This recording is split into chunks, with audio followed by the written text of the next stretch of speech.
큰 이슈가 되어서 저도 어설픈 독일어지만 슈페겔지를 통해서 아주 재미있게 또 풍자하는 그런 글을 봤고요.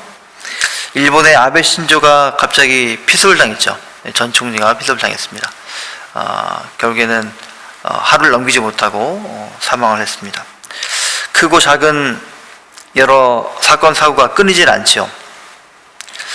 2022년 한 해의 절반이 지금 지났는데 여러분들의 삶 가운데 참 평안이, 예수님께서 주시는 참 평안이 있기를 다시 한번 축복합니다. 지난 주일날 예배와 친교를 마치고 집으로 가고 있는데 집에 거의 다다라서 갑자기 제 아내로부터 전화가 왔어요. 차를 갓길에 대어놓고 로꼬로 들어왔기 때문에 전화를 받았습니다. 교통사고가 났습니다. 신호를 기다리고 있었는데 뒤에서 갑자기 차를 뒤로 들이받은 것이죠. 다치지 않느냐 이렇게 물어보니까 다행히도 큰 사고는 아니었습니다. 그래도 교통사고가 그렇듯이 충격이 있어서 지난 한 주간 아내와 딸을 데리고 병원을 계속 다니게 되었습니다. 여러분도 이런 경험 많으시죠? 저도 이런 경험이 한 서너 번 미국에 와서만 해도 서너 번 있었는데 내가 아무리 조심하고 또 조심한다고 해도 뒤에서 갑자기 차를 들이받는 것은 어떻게 피할 방법이 없습니다. 불가항력적인 것이죠. 내가 운전을 아예 하지 않으면 또 그럴 일도 혹시 없을 수 있겠지만 또 운전을 안 할 수도 없는 노릇 아니겠습니까? 내가 살아있는 한 언제나 내가 어쩔 수 없는 일이 반드시 생기곤 합니다.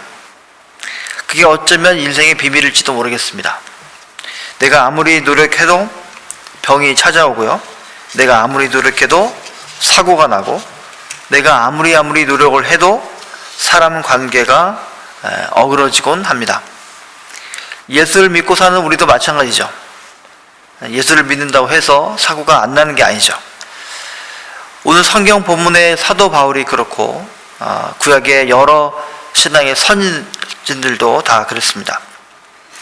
구약의 가장 위대한 사람, 유대인들이 가장 우러르는 지도자가 누굽니까? 모세죠. 모세입니다. 모세는 이집트 땅에서 압박받던 그런 히브리 노예들을 하나의 이스라엘이라는 하나의 민족으로 이끌었던 그런 대단한 사람이었습니다. 제 친구 목사가 20년 전에 성지순례를 간다고 갔습니다. 그러더니 이집트의 이제 피라미드를 본 것이죠. 그 웅대한 그 피라미드를 보고 갑자기 눈물이 그냥 울컥 쏟아지더랍니다. 그 웅장한 피라미드의 그 크기에 놀라는 것은 잠시이고 그 피라미드를 만들기 위해서 히브리의 노예들이 당했던 고난을 생각해 보니까 너무나 불쌍한 것입니다.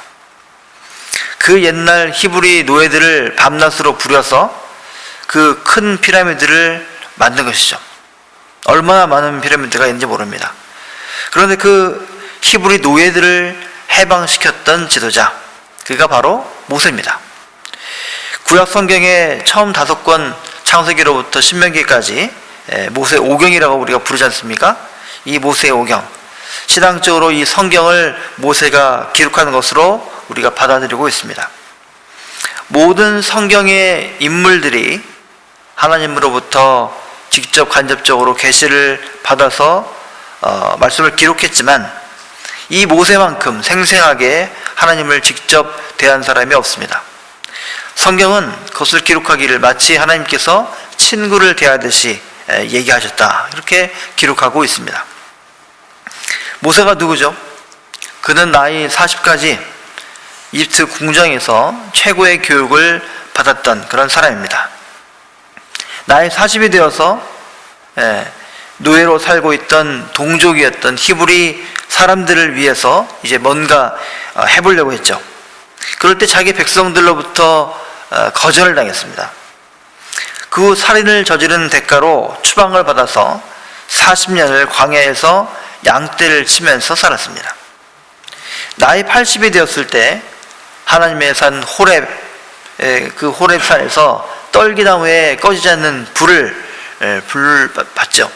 그 불에 임재하시는 하나님의 영을 만나서 새로운 소명을 받게 되었습니다. 이후 자신의 백성들을 이끌고 홍해를 건너서 40년간을 광야에서 이 백성들을 이끌고 약속의 땅인 가나안 땅으로 향합니다. 정말 파란만장한 인생이죠. 그런데 신명기 32장 후반부를 우리가 읽게 되면 이 약속의 땅 가나안을 앞두고 모세가 자신이 백성들과 함께 이 가나안 땅에 들어갈 수 없다, 이런 유언과 같은 말을 합니다. 하나님의 백성 히브리인이라고 한다면 누구나 이 가나안 땅에 들어가고 싶죠. 40년 광야 길을 걸었습니다. 얼마나 많은 그런 길을 걸었습니까? 하나님의 약속 하나 의지하면서 기다려왔고, 뜨거운 광야의 더위와 갈증을 참고 견디면서 지금까지 왔던 것입니다. 당연히 모세는 이 가나안 땅에 들어갈 자격이 있는 사람입니다. 모세 자신도 당연히 내가 들어갈 것이라고 생각을 했었습니다. 그러나 하나님의 대답은 모세의 생각과 달랐다, 이것입니다. 그는 가나안 땅에 들어가지 못한다는 하나님의 대답을 들어야만 했습니다. 그 이유는 우리가 잘 알다시피 무리바 물 사건 때문이었습니다.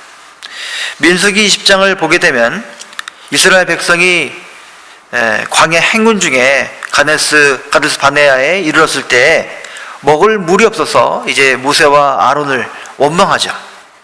우리가 차라리 진작에 죽었다면 좋을 것을 여기까지 우리를 인도하여 목말라 죽게 하느냐? 너희가 어찌하여 우리를 이 악한 곳으로 인도하였느냐? 이곳에는 무화과도 없고 포도도 없고 석류도 없고 마실 물도 없다, 이렇게 원망을 합니다.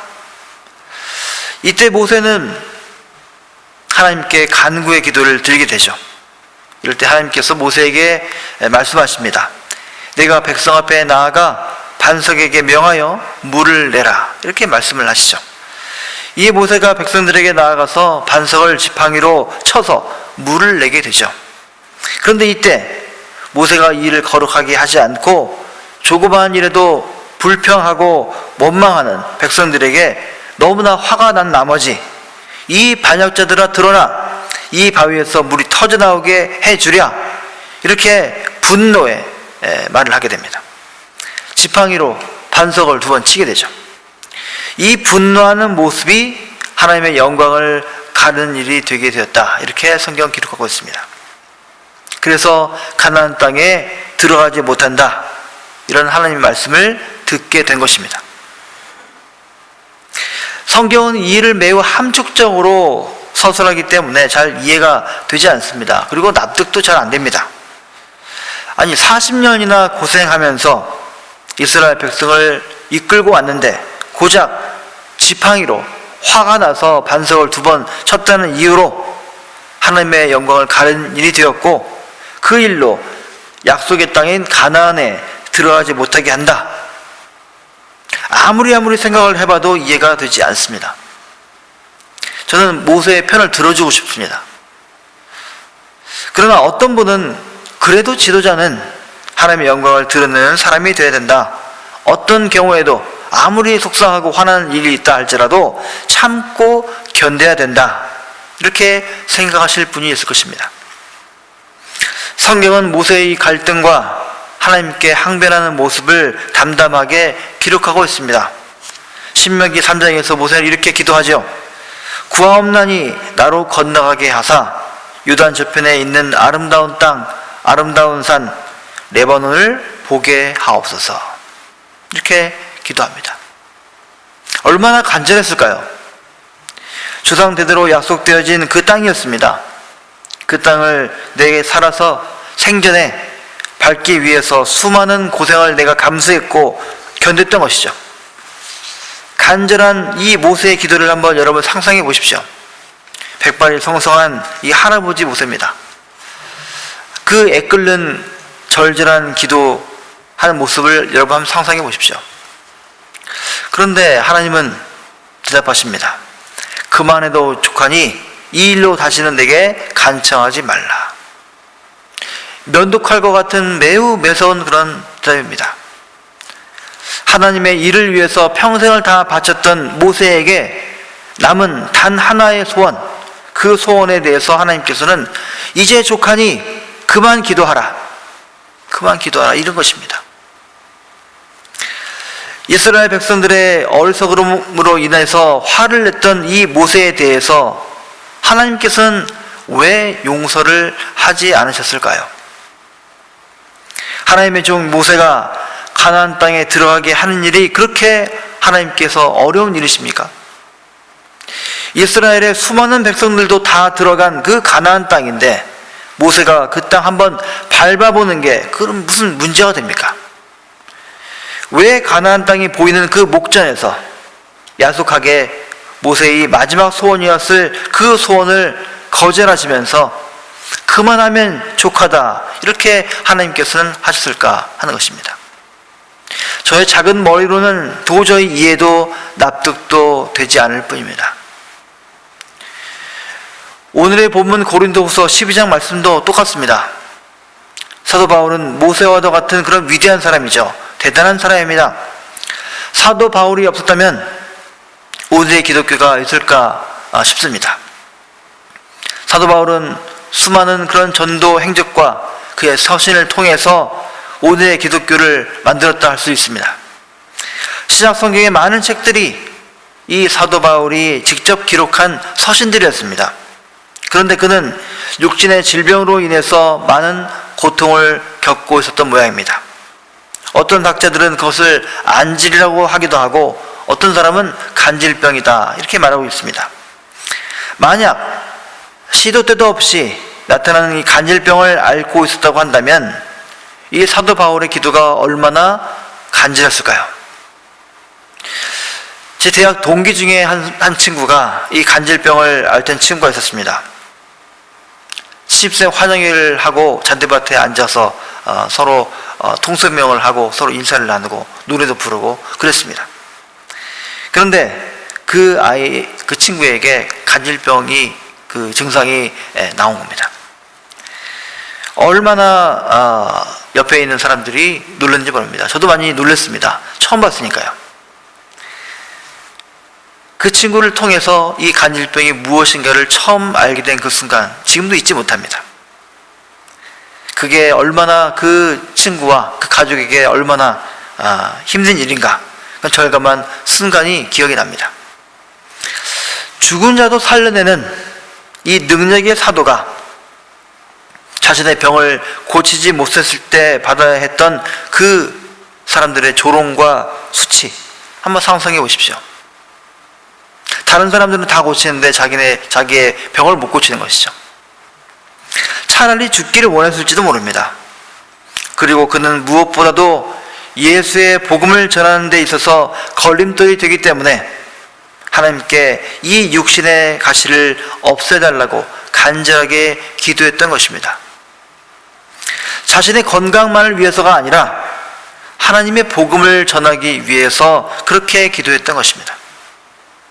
성경은 3번 기도했다 이렇게 적고 있지만 이런 숫자가 아니죠. 아주 절실하게 어쩌면 금식하면서 목숨을 내놓고 기도했다 그런 의미입니다. 그러나 그때마다 하나님께서 이런 대답을 주십니다. 내 은혜가 내게 족하다. 내 능력이 약한 데에서 온전하여 짐이라. 사도 바울은 자신을 자만하지 않게 하시려는 하나님의 깊은 은혜를 체험하고 나서 이렇게 고백합니다. 그러므로 도리어 크게 기뻐함으로 나의 여러 약한 것들에 대하여 자랑하리니 이는 그리스도의 능력이 내게 머물게 하려 함이라. 여러분 어떠십니까? 자신의 약함을 드러내는 이 사도 바울의 고백이야말로 신앙의 극치 아니겠습니까? 누구나 남보다 뛰어난 자랑을 통해서 자신을 드러내고자 합니다. 그러나 진정한 신앙인은 자신의 약함을 드러내는 사람이죠. 자신의 마지막 소원에 대해서 그만하면 족하다 이런 거절을 들었던 모세, 심지어 예수의 복음을 잘 전달하기 위해서 했던 이런 것들이 육신의 질병을 통해서 안 되죠. 그래서 육신의 가시를 없애달라고 하는 기도에 대해서 너는 이미 은혜가 족하다, 이런 거절을 들어야만 했던 이 사도 바울, 그들은 자신의 실패와도 같은 하나님의 거절을 이렇게 공개적으로 드러내고 그 안에 더 큰 하나님의 은총이 담겨 있음을 고백하고 있습니다. 저는 이들의 인생 승리는 그들이 이뤄낸 어떤 업적이 있는 것이 아니라 자신들의 간절한 기도에 안 된다, 그만하면 충분하다 하시는 하나님의 거절하심을 자신의 것으로 받아들이는 그런 포기의 수용에 있다라고 믿습니다. 그곳에 그들의 인생의 승리가 있다라고 믿습니다. 자신의 소원과 계획대로 가나안 땅 한번 밟아보고 죽는 것이 인생의 성공이 아니라 자신의 질병이 고침받는 그것이 인생의 성공이 아니라 그 포기와 제한 속에서 하나님의 손길을 깨닫는 것, 하나님의 거절하심 속에서 하나님의 은총을 깨닫는 것, 하나님의 거절하시는 그 마음을 헤아려서 그 마음을 자신의 마음으로 삼는 것, 그것이 바로 성공한 마음이라고 저는 믿습니다. 어느 교회에 가보면 명문대학 출신, 대기업 임직원, 잘 나가는 사업가, 이런 많은 분들이 있습니다. 심지어 어떤 목사님들은 자기 교회에 그런 분이 많다라고 자랑하기도 합니다. 그러나 여러분, 우리 인생의 성공과 실패는 우리 인간의 눈이 아니라 하나님의 눈으로 보아 결정하는 것입니다. 우리가 만족하고 있을 때 그때가 바로 하나님께서 우리를 멀리 하시는 그런 실패의 때일 수도 있다는 것입니다. 오히려 우리가 낙심 속에 있을 때, 깊은 절망 속에 있을 때, 바로 그때가 하나님께서 우리의 가장 가까이 있는 성공의 때임을 여러분 깨달으시기 바랍니다. 이러한 깨달음이 사실은 쉽지 않습니다. 나에게 닥친 실패가, 나에게 닥친 거절이, 나에게 닥친 이 한계가 끝이 아니요, 세상과 이웃을 바라보게 되는 그런 통로요, 하나님의 마음을 헤아리게 하는 은혜의 통로임을 깨닫는 이 아침이 되기를 축복합니다. 기적이란 없는 것을 잊게 하는 것이 아니라 이미 있는 것을 새롭게 보게 만드는 능력입니다. 그래서 은혜는 기적을 낳게 하는 씨앗이죠. 누구에게나 내 인생을 고통스럽게 하는 가시가 하나쯤 있게 마련입니다. 그야말로 인생의 걸림돌이자 가시이죠. 때로는 그 가시가 자기 자신일 수 있습니다. 함께 사는 남편과 아내일 수도 있습니다. 자식이나 부모일 때도 있습니다. 육신의 질병일 때도 있고 파산나버린 내 비즈니스가 될 수도 있습니다. 누구에게나 하나쯤은 있는 이 가시, 이 가시를 놓고 여러분 기도해 보셨습니까? 그 가시를 없애달라는 간구의 기도를 하나님께서 여러분 들어주시던가요? 하나님께서 그 가시를 없애주셨다면 참 다행입니다. 그러나 없애주시지 않기 때문에 어쩌면 우리가 그것을 가시라고 부를지도 모릅니다. 그 가시를 놓고 기도하실 때 하나님께서 혹시 거절하시거든 오늘 이 아침에 저희 입술을 통해서 들려지는 하나님 말씀을 여러분 기억하시기 바랍니다. 그 가시를 있는 그대로 용납하고 이를 바라보는 나의 시선 대신에 하나님을 그 자리에 놓게 되면 어느 날부터 그 가시는 나를 찌르는 가시가 아니라 나의 나됨을 깨닫게 하는 은혜의 통로가 될 것입니다. 모세와 사도 바울을 한번 보십시오. 그들은 그만하면 족하다 하는 그런 자족의 마음을 가졌습니다. 모세가 죽을 때 그가 힘이 다했다고 성경은 기록하지 않습니다. 그는 아직 충분히 일할 수 있었던 사람입니다. 그러나 그는 조용히 역사의 무대에서 사라졌습니다. 무덤까지도 어디에 있는지 알려주지 않은 채 말입니다. 사도 바울은 어떻습니까? 나는 비천에 처할 줄도 알고 풍부에 처할 줄도 알아. 모든 일 곧 배부름과 배고픔과 풍부와 궁핍에도 처할 줄 아는 일체의 비결을 배웠노라. 자족한다는 말은 하나님이 다 알아서 하시겠지 하고 손 놓는 것을 말하는 게 아닙니다. 이 말은 나 개인을 넘어서는 하나님의 큰 경륜과 섭리를 이해하고 믿는 것을 말합니다. 그는 하나님의 약속이 가리키는 하나님의 통치와 하나님의 나라를 분명히 보았습니다. 자족하는 사람은 어느 순간에도 결코 절망하지 아니하는 사람을 말하는 것입니다. 그래서 사도 바울은 이 자족한다는 고백에 이어서 이 유명한 말씀을 합니다. 내게 능력 주시는 자 안에서 내가 모든 것을 할 수 있느니라. 사실 그는 자신의 병 하나 낫지 못하게 하는 그런 사람이었습니다. 누가 볼 때는 한심한 사람이죠. 그러나 무슨 모든 일을 할 수 있다라고 말할 수가 있겠습니까? 그러나 그의 고백은 모든 것이 하나님의 크신 섭리에 놓였음을 알고 최선을 다할 따름이지 그 결과에 연연하지 않겠다, 그런 말입니다. 우리가 잘 아는 이야기 중에 이런 말이 있죠. 알렉산더 대왕이 지나가는 길에 한 노인을 봅니다. 백발이 성성한 노인이죠.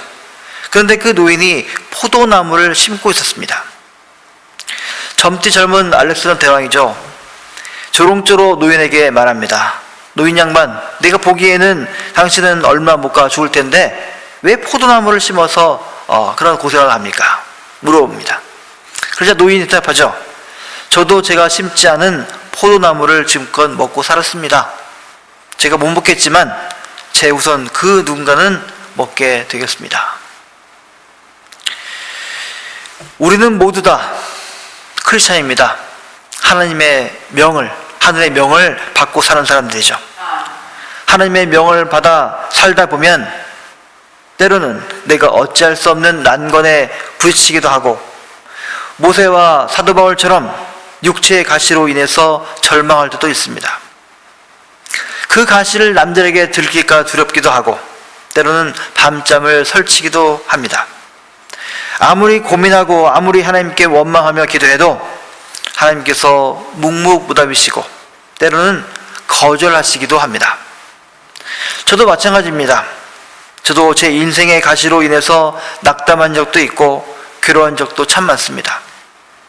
그러나 오늘 고린도후서 12장 말씀에 사도 바울의 고백을 들으며 큰 위로를 받게 됩니다. 하나님의 사람 이 사도 바울도 거절당했는데 저라고 거절당하지 않겠습니까? 그러나 하나님의 거절하심에 대한 이 사도 바울의 수용과 극복 그리고 깨달음이 우리들의 앞길을 환히 비치는 것 같습니다. 우리의 약한 그때에